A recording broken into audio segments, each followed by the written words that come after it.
Okay, here we are on the range. We got the Sage recurve set up with the draw checker, the Clikety-Klicker Draw Checker. Now with the 3-piece bow, very easy. I put it right on the riser here.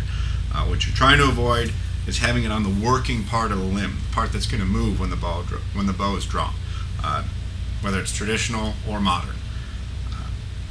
Your adhesive back, just clean the surface, it'll stick right to it, and then what you do is you thread the thread through your string.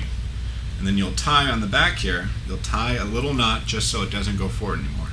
And then what you're doing for fine tuning is you can move these little beads up and down for what you need, so that when you're at full draw,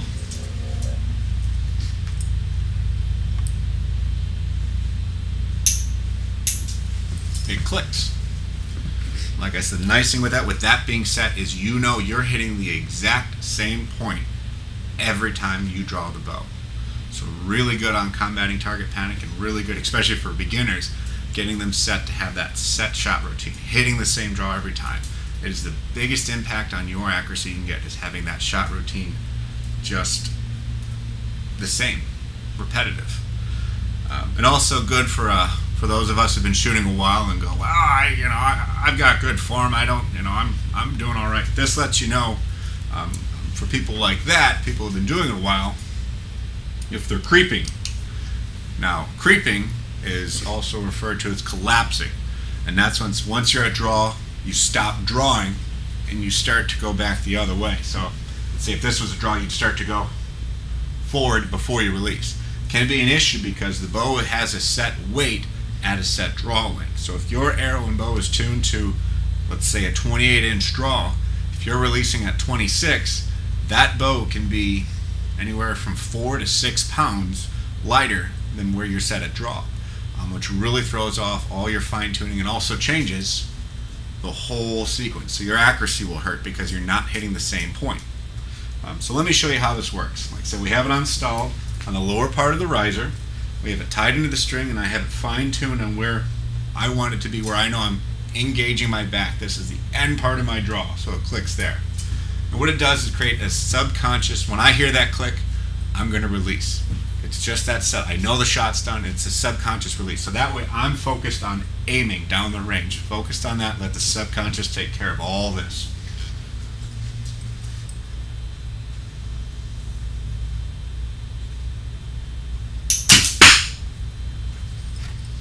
Now you do have to watch for what you see here, where it kind of goes up on the string there. I've seen some people where they'll put a little, even a washer or a sinker from fishing, something small to kind of keep it out there. Whatever works for you. It's more of a training aid than anything, so it's not something you're going to have in the woods unless, I know some people, they'll even put tape or something that deadens the sound, but they still feel that click, so that they know, without spooking game, they still get that click and they have that instant action. But a lot of competitions won't let you have them unless you're in special classes, so it's a really good training aid before you get to that, either the big hunt or the big shoot.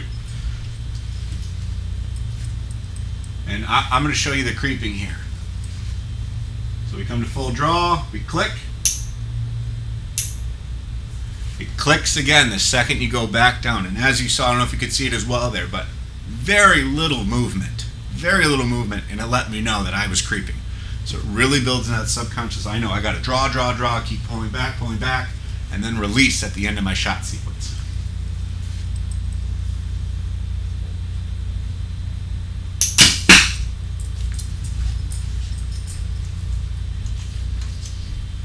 One of the best things you can do to investing in improving your form and having a great shot sequence, which will really help your accuracy.